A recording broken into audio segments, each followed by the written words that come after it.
আজকের এই ভূমিকম্প নিয়ে খুবই গুরুত্বপূর্ণ কথা বলেছেন। অবশ্যই আপুর কথাগুলো শুনে যাবেন এবং ভিডিওটা ভালো লাগলে বেশি বেশি করে শেয়ার করবেন। আগে আপুর কথাগুলো শুনেন। বছরে যে কয়বার ভূমিকম্প হলো এই রকম জোরে এত শক্তিশালীভাবে ভূমিকম্পটা আমরা এর আগে কখনো অনুভব করি নাই।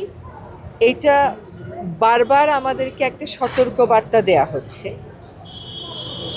ভূমিকম্প অন্য একটা জায়গায় অরিজিনেট করে, তার টেইলের দিকে আমরা থাকি, সেখানেই যদি আমাদের এই অবস্থা হয় তাহলে যেখানে অরিজিনেট করে নিশ্চয়ই সেখানে আরও অনেক শক্তিশালী হয়।